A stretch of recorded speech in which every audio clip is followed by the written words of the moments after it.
زمین نے تمہارے جیسے ایک دو نہیں اربوں کو اپنے اندر سنبھالی. بڑے بڑے سورما تھے, بڑی بڑی ہیکنیاں ہانکتے تھے, بڑے بڑے بادشاہ تھے. زمین نے ان سب کو اپنے اندر کیا کیا؟ سنبھال لیا. چھوڑا کسی کو زمین نے؟ نہیں چھوڑا. وہ کہتے ہیں اے غافل, جلد ہی عنقریب تجھے بھی تیرے دوست یار, تیرے رشتہ دار اسی زمین میں گاڑ کے آ جائے. تو ضروری ہے کہ اس سے پہلے کہ ہمارا محاسبہ ہو, اللہ تعالیٰ ہمارا حساب کتاب کرے, محشر کی جہاں گداز وقت ہمارے سامنے ہے, ہم نمازی ہو جائیں, ہم پرہیزگار ہو جائیں. زندگی صرف دنیا کمانے کے لیے ہمیں نہیں ملی, بلکہ مسلمان دنیا میں ایسے ہی رہتا ہے جیسے سمندر میں ناؤ رہتی ہے نا. ناؤ پانی میں رہتی, پانی ناؤ میں نہیں رہتا ہے نا. آپ دنیا میں رہیے, کمائیے بھی.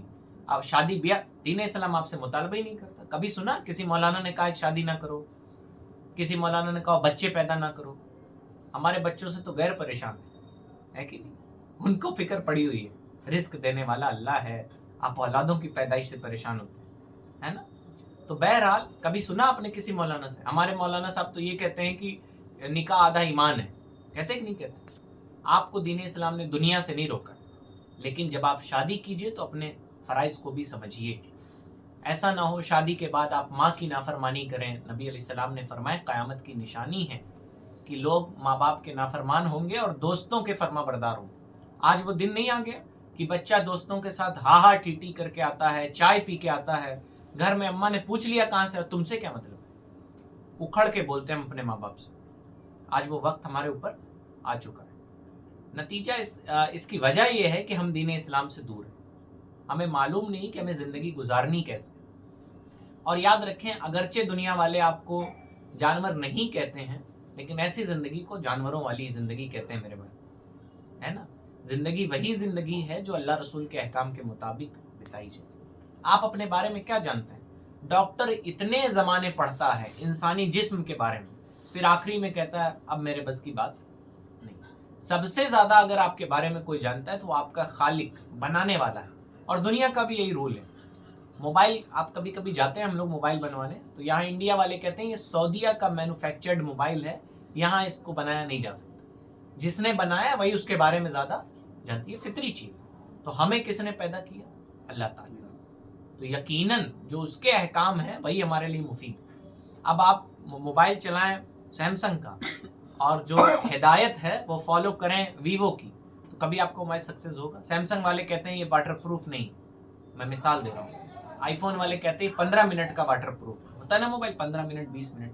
اب آپ نے پڑھ کے آئی فون والے پہ ڈبا دیا اپنا موبائل 15 منٹ کے لیے. 15 کیا, وہ 5 منٹ بھی سروائیو نہیں کر پائے گا. حقیقت ہے یہ بات. تو اسی طرح اللہ کا احکام ہے جو اللہ نے ہمارے لیے اتارے ہیں. دنیا میں لوگوں نے بہت سے قانون بنائے ہیں, لیکن وہ قانون کبھی بھی دین اسلام کا مقابلہ نہیں کر سکتے, نہ دین اسلام کے مقابل میں پیش کیے. آپ تو جذبات میں یہ بات کہیں گے کیونکہ آپ مسلمان ہیں.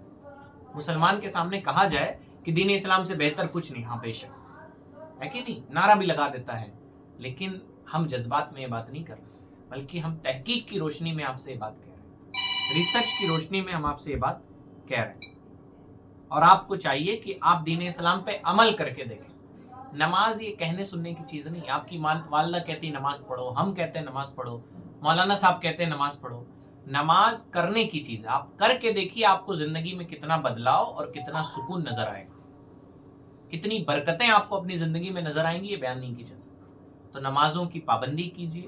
اور بھی جو دوسری عبادتیں ہیں, نماز یہ ہماری روزمرہ کی عبادت ہے, اس لیے نماز پہ زور دیا جاتا ہے. اس کے علاوہ روزہ ہے, آپ کو اللہ نے پیسے دیے ہیں تو زکوٰۃ ہے, حج ہے, اسے بھی ادا کیجیے. تو اللہ کے حقوق کی نہایت طور پہ پابندی کیجیے. دنیا میں آپ کو کوئی جانے نہ جانے, آپ کا رب آپ کو جانتا ہے. دنیا میں کوئی آپ کو سمجھے نہ سمجھے, آپ وہ آج کل کے لڑکے نوجوان اسٹیٹس لگاتے ہیں نا, دنیا دھوکے بازی اور کیا کیا, دل ٹوٹنا اور کیا کیا, بہت کچھ لگاتے ہیں. انہیں چاہیے کہ وہ اپنے رب کی بارگاہ میں رجوع کریں, ہے نا. میں نے ایک اداکارہ یعنی ایکٹریس کا بیان سنا ہے کہ وہ مسلمان ہو گئی, اور اس نے بیان دیا کہ میں جب غیر مسلم تھی تو مجھے ایسے لگتا تھا کہ میں یہ ڈائریکٹر کی, پروڈیوسر کی, میں ہاتھوں کی انگلی وہ ہو گئی, کھلونا ہو گئی. وہ جو چاہتے تھے میں بولتی تھی, وہ جو چاہتے تھے میں کرتی تھی, وہ جب چاہتے تھے مجھے ننگا کر دیتے, جب چاہتے مجھے جیسا لباس پہناتے. اس نے کہا جب میں دین اسلام میں آئی تب مجھے سمجھ میں آیا کہ कि असल में निज़ाम होता क्या है। आप दुनिया में रहिए, है ना, आप दुकान पे काम करने जाइए, अब आपका दुकान का मालिक कहे जाओ फलाना कह देना झूठ, आप कहिए कि झूठ बोलना मेरे वहां गुनाह है, इसका असर उस पर भी पड़ेगा, है ना। आप जाइए काम कीजिए, कोई कहे मूर्तियों पे माला चढ़ा दीजिए, हमारा मजहब ये अलाउ नहीं, आप कहिए, दूसरों पे असर पड़ेगा। कोई आपसे चुगली करे आके, अरे फलाने याकूब भाई तो बहुत गड़बड़ है, आप उससे कहिए भाई तुम मुसलमान हो, तुम्हारे मुंह से ये बात अच्छी नहीं लगती, क्योंकि ये गीबत चुगली है, पीठ पीछे किसी की बुराई करना, है ना। तो ये सब बातें जब हम अमली तौर पे दीन इस्लाम को अपनाएंगे तब हमें मालूम चलेगी। तो पहली बात कि हमें नमाजों और इबादतों की पाबंदी करनी चाहिए, है ना। और जो बंदे नमाज नहीं पढ़ते, गोया वो अपने दीन को उठाने पर मदद करते हैं, है ना, फिर उन्हें फर्जी आंसू बहाने की आदत नहीं। और जितना सुकून आपको, मैं तो अब तो जमाना है हराम मोहब्बतों का, और हम हराम मोहब्बतों की बात नहीं करते, जो सुकून आपको माँ की गोद में भी नहीं मिलता है वो भी आपको मुसल्ले पे मिलेगा, है ना। माँ की गोद भी आपको वो प्यार नहीं दे सकती जो मुसल्ला दे सकता है। अगर आपको मुसल्लों से लगाव और प्यार हो जाए तो, और ये बहुत बड़ा दावा है, कहते हैं ना अल्लाह ताला 70 माओं से ज्यादा प्यार करता है। अब इस प्यार का इजहार कैसे हो, हम महसूस कैसे, भाई फरहान भाई की मोहब्बत हमें महसूस होती है ना, ये मेरी तारीफ कर रहे हैं, फलाने कर रहे हैं, ढिकाने कर रहे हैं, इनकी मोहब्बत हमें महसूस होती है। माँ बाप की मोहब्बत हमें, अगर आपको रब की मोहब्बत महसूस करनी है तो मुसल्ले से अपने रिश्ते को मजबूत कीजिए, मस्जिदों से अपने रिश्ते को मजबूत कीजिए, आपको रब की मोहब्बतों का एहसास हो जाएगा। और वैसा जज्बा आपको दुनिया की, वो कहावतन कह दिया जाता है 70 माओं से ज्यादा, आप 70 नहीं 70 लाख माएँ ले आए, वो रब की तरह मोहब्बत माँ की गोद भी नहीं दे सकती जो आपको मुसल्ला और नमाजें दे सकती है। ये बात याद रखिए। तो नौजवान बिलखुसूस ये जवानी के दिन घूमने टहलने और अय्याशियां करने के नहीं होते, ये जवानी के दिन इबादत करने के होते। हमारे बड़ों ने कहा है रियाजत के यही दिन हैं, बुढ़ापे में कहाँ हिम्मत, जो कुछ करना हो अभी कर लो, अभी नूरी जवां तुम, अभी नमाजें पढ़िए, फजर पढ़िए। अब कोई बूढ़ा हो आपके घर में, दादा होंगे, चचा होंगे, वो फजर में उठ सकते हैं, उठेंगे भी तो मस्जिद जा सकते हैं। अरे भाई बीपी है, ब्लड प्रेशर है, अभी शिराज भाई के वालिद साहब की तबीयत खराब थी तो बता रहे थे कि फजर घर में पढ़नी पड़ रही, भाई ठंडी में बीपी के पेशेंट के लिए दिक्कत। आपको तो ऐसी बीमारियां अभी नहीं लगी, तो आपके लिए ये इबादत के दिन है। बूढ़े लोग इबादत कर पाते, कुर्सियां लगी होती हैं, उनको मजा आएगा इबादत करने, अरे कुर्सी पे पढ़, खड़े होकर इबादत कीजिए जैसा अल्लाह का हुक्म है, ऐन वैसा। हाँ मजबूरी में कोई पढ़ता है तो अल्लाह ताला उसे माफ फरमाए, लेकिन जाहिर सी बात है जो खड़े होकर लुत्फ है वो बैठ के, मुजरिम तो, वो किसी मौलाना ने कहा था कि मुजरिम बैठा हुआ कुर्सी पे अच्छा नहीं लगता, मुजरिम को बहुत नेदामत के साथ खड़ा होना चाहिए।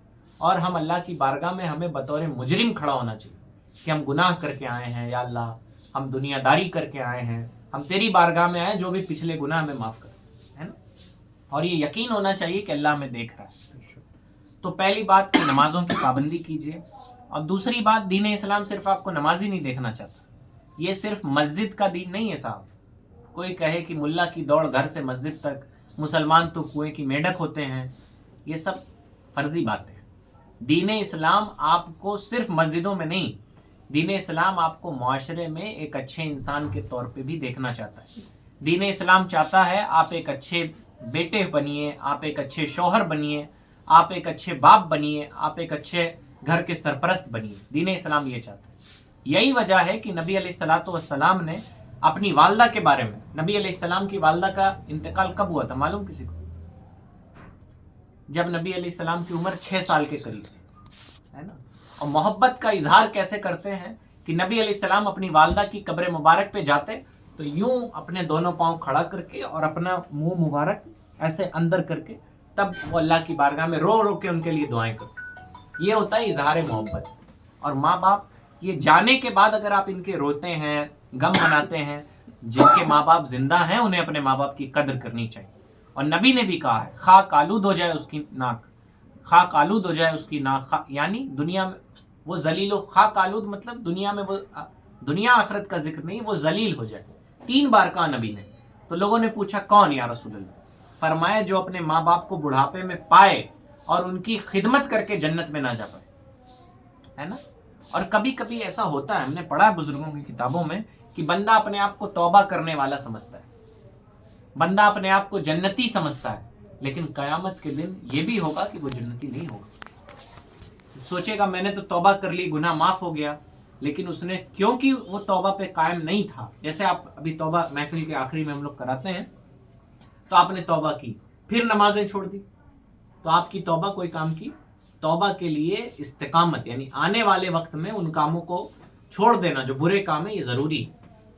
जिस भी गुनाह से तौबा की जाए तो दोबारा उस गुनाह की तरफ मुड़ के भी ना देखा जाए। और मुसलमान की तो शान ऐसी होती है कि गुनाह की तरफ मुड़ के वो कभी मोहब्बत की निगाह से देखता भी नहीं गुनाह की तरफ, वो सिर्फ उसकी लौ अपने रब की तरफ लगी रहती है ना, वो अपने रब को राजी करने में जुटा रहता है। तो कह ये रहा था मैं कि दीन इस्लाम सिर्फ मस्जिद का दीन नहीं है, दीन इस्लाम ये पूरे मुआशरे का दीन है। वो चाहता है आपके अखलाक अच्छे हों, आप अपने बड़ों से अदब से बोलिए।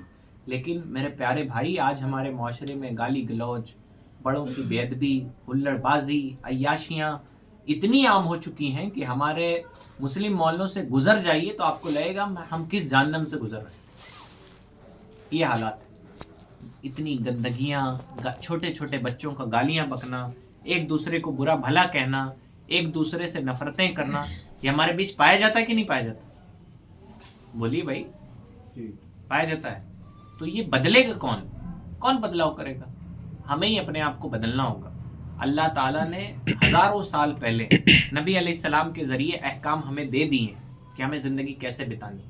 कोई गाली दे तो उसे गाली नहीं देनी है ना, कोई रिश्ता तोड़े तो उससे रिश्ता नहीं तोड़ना है। हमारे नबी ने फरमाया है, जो रिश्ता तोड़े तुम उससे रिश्ता जोड़ो। आज मुसलमानों में ये बला टॉप क्लास में पाई जाती है ना, कि फलाने ने शादी में नहीं बुलाया तो हम भी नहीं बुलाएंगे, फलाने ने हमारे साथ ऐसा किया तो हम भी ऐसा करेंगे। जनाब, कुत्ता काट ले तो दौड़ा के उसको काटा नहीं जाता है, बल्कि अपना इलाज कराया जाता है। तो अगर कोई आपको शादी ब्याह में नहीं बुलाता है, कोई रिश्तेदार आपको बुरा भला कहता है, तो आप अपने अंदर कमी तलाशिए कि कहीं आपसे गलती तो नहीं होगी। हो सकता है आपने कुछ ऐसा किया हो, मुमकिन है, आप फरिश्ता थोड़ी, आप फरिश्ता नहीं। तो हमें चाहिए, रहमत भाई ने शादी में अपने नहीं बुलाया, अब हम इनसे जाके पूछें कि रहमत भाई आप मेरे इतने करीबी दोस्त हैं। अरे भाई मिसाल इसीलिए आपकी मिसाल दे रहे हैं। चलिए, शिराज भाई ने हमको सही में नहीं बुलाया था, शिराज भाई से हमारी दोस्ती भी नहीं थी उसमें, तो शिराज भाई ने हमको अपनी शादी में नहीं बुलाया। अब हम शिराज भाई से गुस्सा आ जाएं तो नतीजा क्या होगा? वो भी दूर, हम भी दूर। हमें चाहिए कि हम जाएं कि भाई आप मेरे बड़े करीबी थे, शादी में आपने मुझे क्यों नहीं बुलाया? तो बता देंगे भाई कि थोड़ा सा दिक्कत थी, कम लोगों को दावत दी थी, बात खत्म, माफ़ी तलाफी। लेकिन हम चाहते हैं एकदम रिश्ता क्या कर दें, ख़त्म कर दें, क्योंकि हम अपने आप को खाक नहीं समझते, हम अपने आप को कुछ और समझते, बहुत बड़ी तोप समझते मुसलमान अपने आप को। लेकिन आप अल्लाह रसूल के अहकाम से दूर हैं, इसलिए आप की कोई इज्जत नहीं होती, माशरे में कोई हमारी वैल्यू नहीं रह गई। तो हमारे अखलाक भी अच्छे होने चाहिए, हम अपने माँ बाप की इज्जत करें, हम अपने छोटे भाई बहनों से प्यार से बातें करें। आज मुसलमानों के बीच बहुत बड़ा मसला है ना, इर्तिदाद।